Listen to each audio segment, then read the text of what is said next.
Welcome to the Boaters Podcast. I'm your host, Aaron Hilligoss, and I've been working on boats for many years. And on this show, we cover all kinds of questions related to boats, all things boating, and anything else like that. So outside the questions that you're about to hear answered here today, if you would like help on something specific, or you want to learn more about your boat, or you just want to have courses available when something breaks on your boat, you can check out our school community using the links in the description below, as well as a pinned comment. We have hundreds of courses that teach you thousands of different things to fix on your boat, how to fix it, and all kinds of other stuff like that, as well as a massive community that is helping each other fix the stuff on their boats. You can check that out, again, using the link in the description below. But our first question comes from Vanilla Gorilla.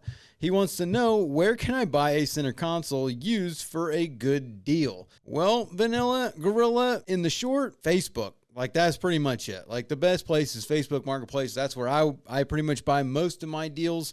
You can drive for dollars and drive around and look for, boats that have been sitting for a long time, but there isn't like Billy Bob's Outboard used boat good deal store. Like, there's not that. Like, there is no used boat store that's going to be like, oh, here's a really good deal. Like the good deal store, there isn't really.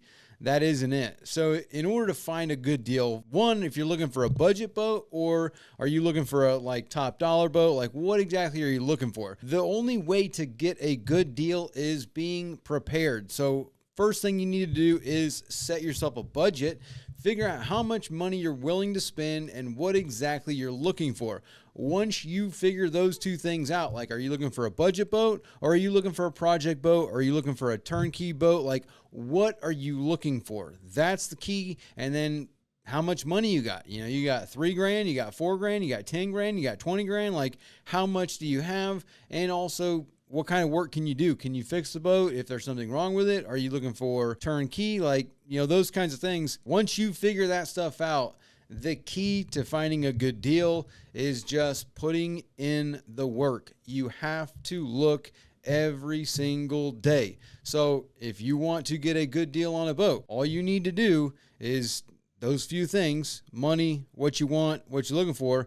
Then go to Facebook Marketplace, and you can actually set up notifications for specific keywords, but you would look for what you're looking for. Like, let's say you're looking for, you're looking for a budget boat, and you're looking for a bayliner. You're looking for a 18-foot bayliner with this engine. Well, you would just search for a bayliner within 100 miles of yourself and see what comes up. Then, if there's nothing on there that seems to be a good deal, you look tomorrow, then the next day, then the next day, and the next day, and the next day, and the next day, until you find a good deal. That's the only way you're going to get a good deal on a boat. There is no, of course, if you are in a boating community where you know people, and there are people that hey, I'm going to get rid of my boat, or my grandpa just died and he has this boat. He, took really good care of it. Oh, we've got this boat that's been sitting in the barn for 10 years. Those kinds of deals happen, but they're more of people in order to get that kind of a deal. Otherwise, it's all on Facebook Marketplace. You look on Facebook Marketplace, and as soon as you are you have your criteria, all you got to do is then just look at that every single day. And because if it's a good deal, I guess the better way to explain this is that if it's a good deal, it's going to go quick. Like, people that are looking for good deals are looking, and especially when it comes to a boat, because whenever somebody wants to sell a boat, they want to sell it today. They're trying to sell it today. And then most people that are buying a boat, they're trying to buy one today. So most of the time the deals are really quickly. There's, minimal due diligence and time put into it, as far as it doesn't take, 2 weeks to happen. Now, when you're buying a more expensive boat, like if you're buying a $100,000 boat, that's different, because usually there's either financing involved, or there's other things that go into it. Surveys, inspections, data downloads, test drives, all that kind of stuff. But when you're trying to find a good deal, a lot of times they happen pretty quick. Somebody has a boat, it's in good condition, you know what you're looking for, and you know what you're looking at, you know how much they go for, and doing that work and looking every single day. If you're looking for whatever, you pick your brand, pick whatever, you're looking for a Scout, whatever. you're looking at these boats every single day. So you're seeing these ads of these boats for sale. This one's $5,000. This one's $6,000. This one's $5,000. This one's $4,500. This one's $7,000. This one's $8,000. This one's $3,000. Okay, you've known that these are ranging between, say, $5,000 to $8,000 all day, every day. But then here's one for $3,000. What's wrong with it? Figuring out what's wrong with it will then say, well, this is a good deal. It doesn't come with a trailer, but I can get a trailer for $1,000. Boom, I'm in the boat for $4,000. There you go. You got yourself a good deal. That's basically the only way to find a good deal. It's putting in the work. There's no magic pill that fixes all your problems and gets you this lightning deal by going to the lightning good deal store. You gotta look. And you got to be prepared. You got to have your money, and you got to know what you're looking at. Because if you don't know what you're looking at, then, a good deal might not really be a good deal. Because if you don't have tools, a space to work on a boat, and mechanical skills, and know what you're doing, buying a project boat and then figuring it all out on the boat, like working on it and spending months on end working on this boat, that's not really a good deal for you. Someone like me, I know what I'm doing, and I can do something in 2 weeks. Like I can turn, 100 hours in a couple weeks of work and take a boat that was $3,000 and make it worth $8,000. That's totally different because I have all the stuff. Like I have radios and speakers and wires and cables and connectors. Like I have all the material that I need to restore a boat. So a good deal to me is not necessarily going to be a good deal to you. So knowing your, ceiling or your floor or your barriers or your criteria that would make a good deal for you in your situation, knowing that information, that's how you get a good deal on a boat. Other than that, there's no magic area. eBay seems to be very expensive to buy stuff like that. Craigslist, I don't even know if that's still in business. Facebook Marketplace pretty much owns it. Sometimes you can look on Google for different things and find different things, but by and large, most of the deals that I find and see, I get from Facebook Marketplace. So I don't think there's really anything other than that. Be prepared at all times. Says, I've got an older inline 6 2-stroke 90 horsepower Mariner. Idle's great. Did they really make an inline 6 2-stroke 90 horsepower Mariner? They might have. I don't know. I'm not a massive Mariner knowledge source, but idle's great. But starting this thing has me opening throttle about all the way. Maybe that's to compensate for the fuel from triple carburetors. First-time boater, seeing if anyone has any experience with these older 2-stroke and if this is on par for the generation of motor. Should I be actually actuating the choke on startup every time? Thanks in advance. So on 2-strokes, yeah, that is not uncommon to have to choke them. Always prime up the primer ball before you even try to start them. But by and large, many 2-strokes, 3/4 throttle, put it in neutral, open up 3/4 throttle to choke it, start it, and as soon as it starts up, boom, it'll fire up. It'll climb in RPM very quickly, and then you bring it back down, and they start up fine. If you don't open up and get that air in there, when you go to start it, it either it spins over slow, and in order to get fuel and everything into the engine, by the time that whole process goes, you might be getting fuel to 2 cylinders very quickly, but the other 4, it takes a little bit for it to get that fuel. So those 2 cylinders might be flooding out because they're getting too much fuel while the other ones are not getting fuel, and it's just a 2-stroke thing. I don't really know. There's probably a better mechanical reason on why that is, but for me, I think that's probably somewhere about right on what's going on there. It may start over slow, like the starters are usually not running that fast. So the electrical system and just everything about it is slower at startup, especially cold startup. So you don't have the cylinders hot, you don't have the spark plugs hot, like everything is cold. So cold startup, generally opening up that throttle plate, 3/4 throttle, or choking it, you're letting air in there, and then you're also getting all that fuel in there. So it's kind of like it's a kickstart basically. So I don't think that's really an issue, especially for, I mean, did they really make a 6-cylinder 90 horsepower engine? I mean, that seems like a very, very large engine. I mean, like to only be 90 horsepower and have 6 cylinders, like that's an inline 6 generally is, a few hundred horsepower. So that would be pretty insane if they actually had that. Hala Madrid says, I ran my boat into shallow waters. It didn't look shallow. I was going about 30 miles an hour and then saw my motor vibrating up and down. I quickly trimmed up and went to deeper waters after 2 minutes. Do you think I damaged my transom? Generally, no. 30 miles an hour, when you damage your transom, generally, you hit hard. So you didn't say anything about we hit ground, everybody got thrown to the front of the boat. You're saying you were going 30 miles an hour and all of a sudden you see your motor bouncing up and down. Generally, that's not going to damage your transom because Outboard's trim systems have a bypass built into them. So if you do hit ground, it basically is a pressure thing. So you're going along, boom, you hit ground.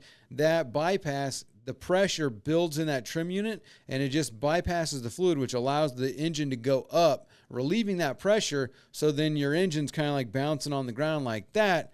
So the trim unit is absorbing the shock there, opposed to the engine being stuck like this, hitting ground, and the transom where the engine's bolted up, that taking the blunt of the strike, ground strike. So generally 30 miles an hour is not, all that fast either. So, I mean, it's quick on the water, but it's not when you hit ground and you just stop, your boat hit, your engine hit, boom, real hard hit.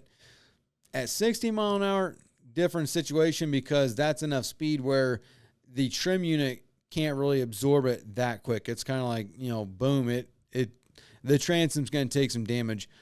I highly doubt.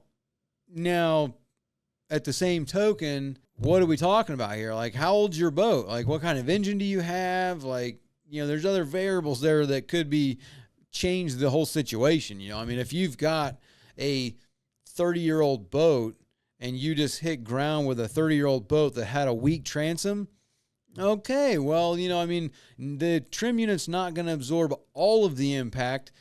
Your transom might be compromised at that point in time, but that's not because necessarily the ground strike. That's because you got a 30-year-old transom and the thing's wood and it's half rotted and it was strong enough to be going around with the water absorbing all of the force of the engine, but not ground strike because that's a massive hit. So, if that's the case, that's a little bit different situation than just I ran aground, just hit my skeg a little bit. And, what would you hit? Did you hit rock? I mean, if you hit rock, that's also another factor. So just think about the situation, think about the factors, and look at your transom now. Go look at the transom. I mean, if there's massive cracks down the sides of it, okay, you compromise the transom. But generally, I wouldn't.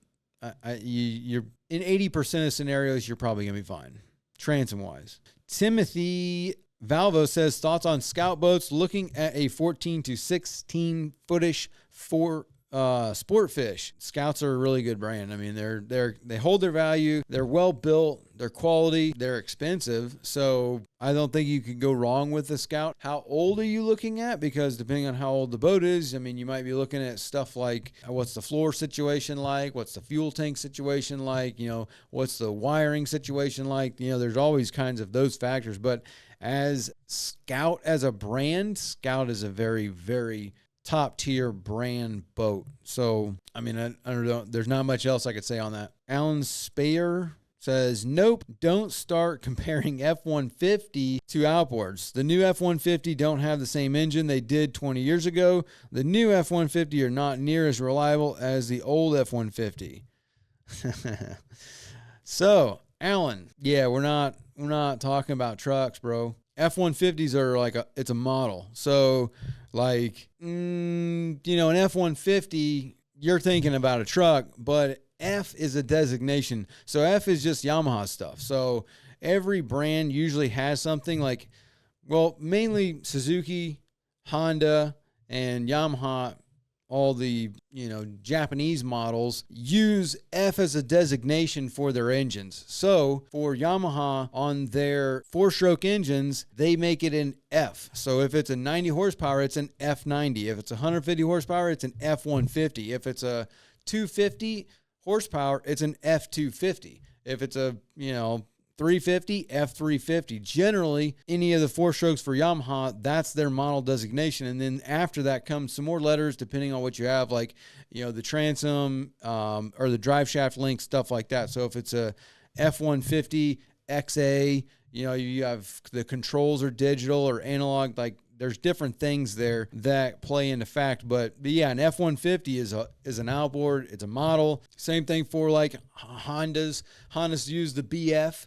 So when they came out with the new 350, everybody's like, well, don't call it a BF 350. And of course, they called it a BF 350. All that, the BF 150, the BF 250, the BF 225. Suzuki uses the DF. So it's a DF 150 or 140, DF 200, whatever. And then they use like DT for 2 strokes. So a DT 150 is a 2-stroke 150 horsepower. So, yeah, we're comparing like models. We're comparing like Mercury doesn't do that. So their 150, it's just a 150 4-stroke. So if I'm saying like an F50 versus a 150 4-stroke, like, we're talking about a Yamaha versus a Mercury, not necessarily talking about F-150 trucks. That's not really what we was talking about there. But yeah, that's a little bit how model numbers work. I mean, everybody has their own thing, except for Mercury. Mercury's a little bit different because their model numbers really don't mean anything to anybody. They basically need serial numbers. You need a serial number, which then gives you all the stuff about it. Their model numbers are weird. They're long. They don't really make a lot of sense, and they change. So for the most part, everybody else is pretty good. I mean, the BF 150, the F 150, the DF 140, like everybody else is pretty good as far as model numbers go. Saruman Ronnie says, hi, Aaron. Would you recommend using RingFree in a new motor during the break-in period, i.e. its first full tank? Thank you. 100%. Yeah, you use RingFree from day one, and that engine's going to have a very long life, minimal carbon buildup. Like, it's going to be a clean engine. Yes, not much more to go on that one because, yes, RingFree, big fan. Let's see here. Says, I don't know about anybody else, but for us hardworking stiffs with families that don't have a few $1 million sitting around, I wouldn't ever buy new, wasted money, ultimately buy a boat just a few years old with low hours and save a ton of money for fishing. Family-wise, I went with Key West 239 FS. Kind of bummer you didn't talk about that one, or do you not like them? So actually, I'm with you 100%. Like, that's how I buy everything. I don't buy new anything because I'm a hard-working stiff myself. I don't really have, I don't have millions of dollars in the bank. If I did, then I would be buying new stuff all the time because I could afford it, but I don't. So I usually buy old broken stuff and then make it fun again by fixing it. So I'm with you 100% on that aspect of it, buying an old versus a new. If you got money, buy new because you can afford new. Like, it's cool to have the new stuff. Like, new stuff is new stuff. It's not always as reliable as some of the old stuff. I mean, I'll give you that. Like, some of the old stuff is more reliable than some of the new stuff, but new stuff is usually more feature centric. So like, new stuff is always generally from recent history, packed full of features. Like, it has more electrical stuff, more cool features, more like knickknacks and like, things that it does, and it's feature centric. That's what also makes everything a lot more expensive because it's more feature centric. So when you buy new stuff, you get to play around with the new cool stuff. So, if you got money, then yeah, new's sweet. If you ain't got money, then yeah, used is your way to go. Like, if you ain't got money, then you don't need to be going out and getting loans to buy new stuff because your wallet don't support new stuff. Like, you ain't new money kind of money. Like, so, I think knowing your value, or not your value, but your, what would you say? Your income bracket and where you stand as far as, the smiles per miles that you can afford is going to be different than the smiles per miles that somebody that has new money type boat kind of stuff can afford. So with you on that aspect. As far as the Key West 239 FS goes, that's pretty much my favorite Key West model boat. I don't like the 244. I like the 239 FS, especially if you get it with the 300, which a lot of them come with the 250 because it's more cheaper. But that 239 FS with a 300 Yamaha is that's my favorite model. Key West, as far as that goes, like the family sport, the 239 FS is a family sport model. I think that boat is slick. The layout's nice. Just the space that you have is good. The bow, the way it's set up is nice with the seats that click in, with the backrest so you can, front facing bow. I'm a big fan of that boat. So yeah, I think you did great there. Now, I also like some of their flats boats. Their bay boat's pretty sweet too. The 239 Bay is also a nice model boat. Again, the 244, I don't really like the 244 with the twin 150s. Not a big fan of that one, but the 239 for sure. Sweet boat. Can you tell me how to crank 2020 Yamaha F90 on an engine stand? I don't want to spend money on controls till I know it will run. It's a motor I bought for cheap because of water in the oil. Yeah, you got to we have multiple videos on this, showing you exactly what you need to do. You need to jump the pins. For Yamaha, usually it's yellow and red, whereas red is always going to be 12-volt hot. So first thing you need to do is hook the engine up to a battery. Power cables from a battery, power ground, boom, you got power there. And then you will jump on the harness. You have to pin it out. There's a red wire. It's going to have 12 volts. That usually sends that 12 volts up to your key switch. When you turn the key switch on, it puts power from that red wire to the yellow wire, which then tells your engine that the key is on. So if at the pin out, you just jump red to yellow, boom, now the engine thinks that the key is on. As long as you have fuel to the engine, you can activate the starter. You can either put power to the brown wire, which is the starter solenoid, or you could just jump the starter solenoid, or you can use a start button. Any option's going to work depending on your situation. Very easy to start engines that are on a stand. When you get into digital engines, it's a little bit different, but not all that much different. Because when you think about the functionality of the rigging of an outboard engine, or any engine for that matter, realistically, any engine basically has all the same control as far as the power distribution goes. When I say that, what I'm talking about is that the engine is the engine. Regardless of the inputs that you do, being your throttle, your steering, anything that goes with the functionality of the inputs, all that will vary depending on the type of engine. But before you even get to the inputs, the engine needs power, meaning just one power cable and one ground going to its distribution blocks, which then let that power go out to everywhere on the engine. The engine needs fuel, so as long as it's got fuel to it, whenever you get in your truck, your car, your boat, whatever it is, you turn a key from this position to that position. It's the same control virtually for anything, any engine. It's turn it to the on position. And all that does is tells everything on the computer to turn on. And when you think about it, it's a one position switch because you're going from one position to another position. So it's, I guess you can call it two position, but off to on. And as soon as you do that, all your key is doing is allowing power from here to go to here. And as long as you eliminate the key switch and jump that on to here, you've now told the engine that the key is in the on position. With the key in the on position, the computer controls everything else on the engine. So it tells it everything's good to go with the keys in the on position and we want to start. So virtually any engine is going to work like that.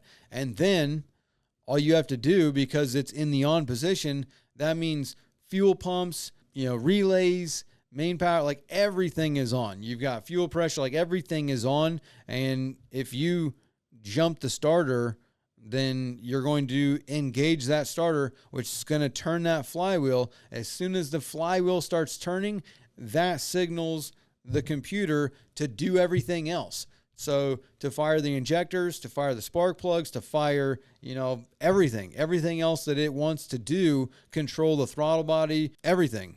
As soon as the flywheel is spinning, that signal is what tells the computer to do everything else. So yeah, virtually every engine is the same, and it's very easy to start them regardless of them being on a boat, hooked to any kind of controls. Now, you're just going to start and run it. You're not going to have, control over anything. You won't be able to do anything else. Like analog stuff, yeah. The F90 2020 is going to be an analog. It's not a digital engine, so you're going to have like a little lever that you can shift it back and forth, and you're going to have your throttle. You can move the throttle. You can open up the throttle plates, which will bring the RPM up.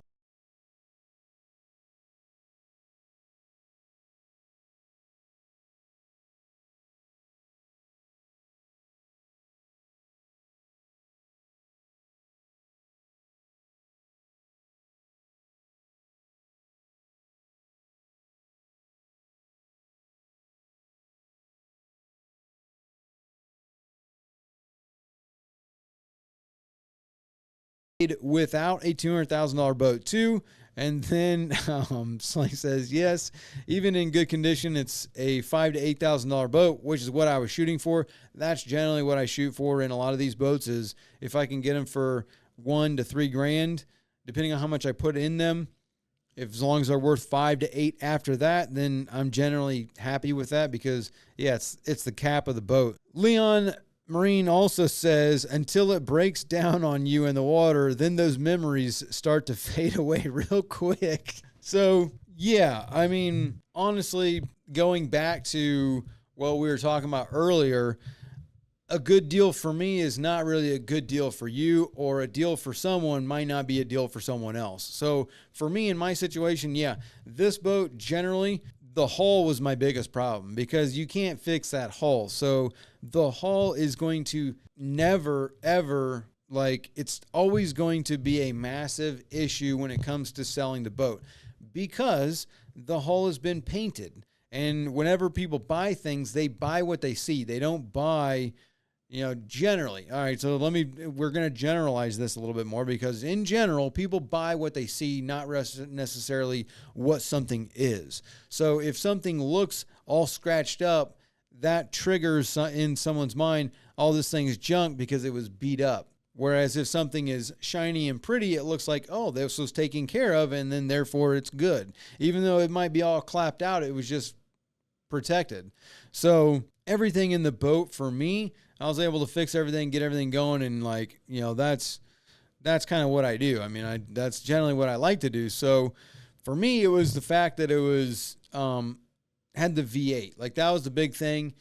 It was an 18-footer to 20-footer single axle trailer, had titles, title to the trailer. It had the V8, and the upholstery was in good condition. That was basically, in the transom wasn't shot. So that was basically my criteria for that boat, was that as long as the upholstery was in good condition, I was going to be pretty well good, because as long as the engine isn't trash, then that V8 has enough power to put a wake tower on that boat. And if you put a wake tower on that boat, now all of a sudden you've got a V8, and you can wakeboard in that. You could put fat sacks in it. You could probably wake surf. Though I don't really encourage that as much in those kinds of boats, mainly because when you put fat sacks or you put ballast or anything like that into older boats like that, you got to remember what you're doing. You're putting the back of the boat down lower, and the static waterline of the boat is now going up. So yes, you are creating a bigger wake, and you can wake surf, but you're still wake surfing behind a stern drive engine, and you're also taking your risers, your manifolds, the exhaust of the engine. And if this is, let's do it this way. This is the riser for your engine. This is the exhaust manifold. Exhaust is coming out of the engine, going up into your elbow, and then out the back of the boat. If the static water line is normally here, water from outside the boat can't get into the elbow to get in here and go down into the engine and lock the engine up. But when you put fat sacks and ballast in a boat, and the back of it keeps going down, keeps going down, keeps going down, keeps going down, now all of a sudden you put this thing on plane, it digs down like this, and your exhaust elbows are now either parallel or below or just barely above the static waterline of the boat. So you run a very high risk, depending on how you're driving the boat, of, if you back off too quick and a wall of water comes up over the boat and you've got all that weight in the back of the boat and that doesn't go up over that wave, you're going to suck a bunch of water up into the engine and you're going to hydrolock the engine. So not really the greatest thing to do that. Whereas and that's with a stern drive. Whereas with a true inboard or a different style of boat that's built with that, where the engine's higher, the elbows are higher, the engine's more forward in the boat, different situations there where that water's not going to make it up into the exhaust, different situation. But for this kind of boat with a stern drive in the back and doing that kind of thing, not really a big fan of that. It's too much risk to me, you know what I'm saying? It's too much risk. But yeah, I think I overpaid for it, honestly. $2,800 what I paid for the boat. I think the boat, originally I was like $2,500, but back now it's more like a $1,500 boat. That boat was probably worth $1,500 tops. $500, you're not going to get to get any boat for $500 with an 18-foot boat that has good upholstery, a solid running V8 engine, 5-liter engine, and the interior's not all trashed out. A lot of the stuff is working. You got title to the boat, you got title to the trailer. You're not gonna find you're not gonna find that. That's just, you could take the engine out and get $500 for that easy. So you could sell the trailer for $500. You could, part that boat out for way cheaper. Or, more than that. Frank says vinegar mixed with water works well too, talking about flushing out the engine and cooling passages. Yeah, vinegar works well. It doesn't work. It depends on what you're trying to flush out. See, that's the difference in using something like vinegar and water, CLR, lime away. What else we got? Rust Aid, Red Lime. Red Lime's my favorite because Red Lime seems to do the best and it's biodegradable. So Red Lime is more expensive, but Red Lime, it works. It works so good. That's the thing, is it works so good on everything. So all the stuff, rust, everything, it works really well. Vinegar mixed with water is only going to work on buildup. It's not going to work on rust and other stuff like that. It's going to work really well depending on what kind of buildup we're trying to break out. So yeah, vinegar mixed with water, really good. CLR's good. Lime away's good. Rust Aid is good. Red Lime's good. Depending on what you're trying to clean out of your boat. BF 8221 says, so after everything in the boat, everything labor plus parts plus, you to have more than $25,000 in that boat, you did all that to sell it for $30,000 to $35,000. Did you sell it? Did you keep it? Did you finish? The video is cut short. It's talking about the total cost on what I spent on that 1992 Ocean Master 23-footer with a 300 Verado on it. That boat was a really, really good boat. I sold that boat for $28,000. I used it for 4 years. No, yeah.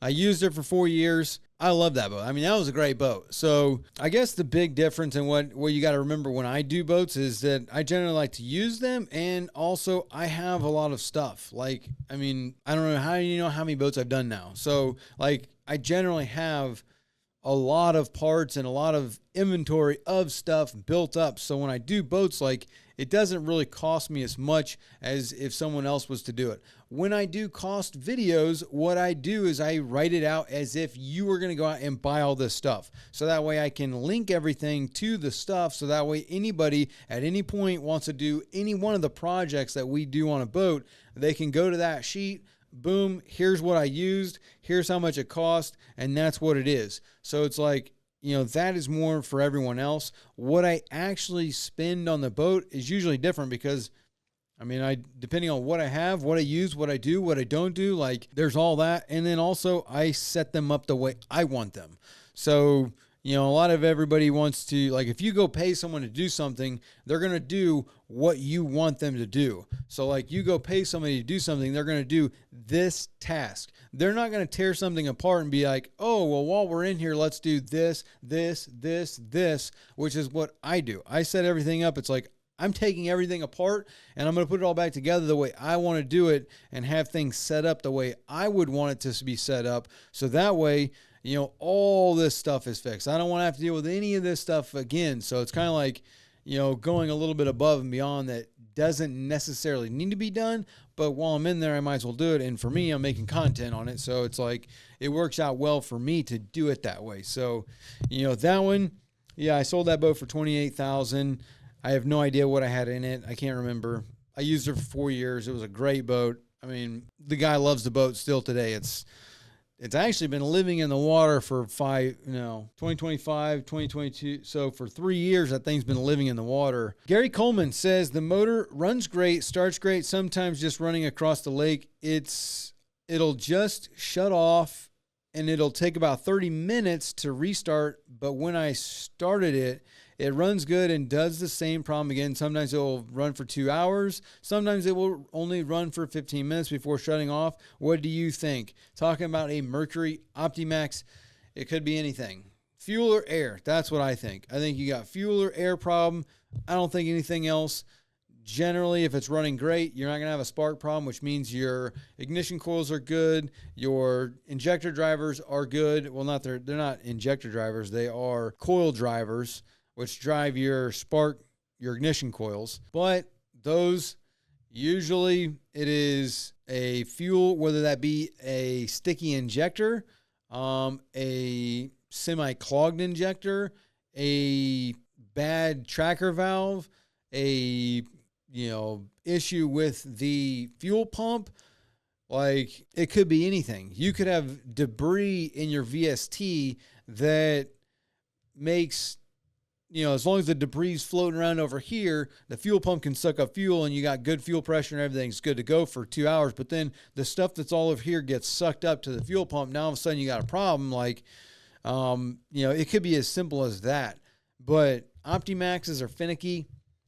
You have to test that. Like, the thing about an Optimax is everybody wants, oh, hey, I have this symptom. What do I do? It doesn't work like that for an Optimax. On most other engines, they're a little bit more simple where, oh, I have this issue. Oh, go check your fuel pump, clean it, put it back together. You're good to go. Doesn't work like that with an Optimax, because an Optimax has the one fuel pump could be your issue on this engine over here. And as long as you fix that issue, there's nothing else after that. With the Optimax, there's the fuel pump, then there's the rails, then there's the compressor, then there's the injectors, then there's the tracker valves, then there's the pressure regulators. Like, there's 15 things in this system that you have to troubleshoot through the system. You can't just, oh yeah, I would check this. No, you don't do that. With an Optimax, you go from here's the troubleshooting process, which is in that video. This is what you do with an Optimax. You check spark and your fuel pressures, and based on those, if you have spark on all the cylinders, boom, that's done. Avoid that, and then move on to fuel filters, fuel pumps, VSTs, your fuel rails, your compressor, and the rest of it. Like, you work through that system. And if you don't work through that system and you try and just go work on one item out of the system, you're going to spend time and money and most likely fix a bunch of stuff that you don't need to fix when you need to start with step one. So there is a slew of things that it could be, and you need to go to that video and do 1, 2, 3, 4, 5. You go through the system. Do it one after another, and you will find your problem. That's the thing about Optimaxes, is they're actually not that hard to work on as long as you do the system. Like 1, 2, 3, 4, 5, 6. If you do 1, 2, 3, 4, 5, 6 in order, you generally by number 3, oh, here's the problem.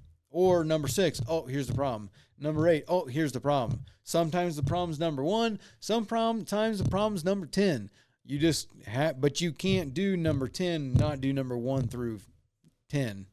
Okay, a couple more. We'll do Justin McClaudy says, do you have a video on how to adjust mixture? I'm getting super smoky exhaust at all RPM. Cleans up quite a bit in gear at 2200 RPM. Super obnoxious, smoking everyone out at the boat launch. As far as the mixture of an oil goes, it's generally, there's not really a mixture. You can't really adjust it. Most of it is what it is. Like, you know, usually there's a throttle arm that controls the oil mixture, and as you advance the throttle, it puts more oil in there. Unless you have a problem with it, when it breaks, as far as the Yamaha is concerned, it goes to full open. So it's always going to be blasting oil. I would look at that.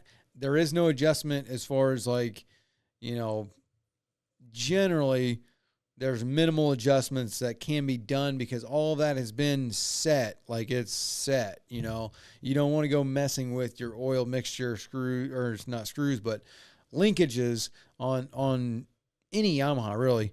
So no, if you've got super smoky, one, you're either over oiling, meaning your linkage is probably broke and the thing's stuck open, or you've got a bad spark plug, a bad spark, which generally comes with a rough running condition because you are not burning off the oil, or something else is wrong where it's not completely burning, and that's what's creating all. Well, if you got a lot of smoke, generally you're burning oil. You know, I mean, that's what creates smoke. So I'd be looking at the linkages first. All right, one more we will do from XLX. PD says, excellent video as always. This will be perfect reference for when I do the job on my boat. I'm having an issue where I don't use the boat for a few days. The engine will slowly fall down into the water. It pumps up just fine, but do you think it's just the seals that you've replaced, or is there a check valve in the pump itself that may be allowing fluid back through?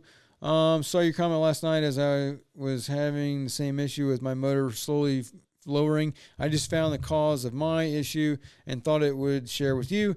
There is a bolt on the side of the trim fluid reservoir that if you loosen, that's the manual release valve, so that fixed his.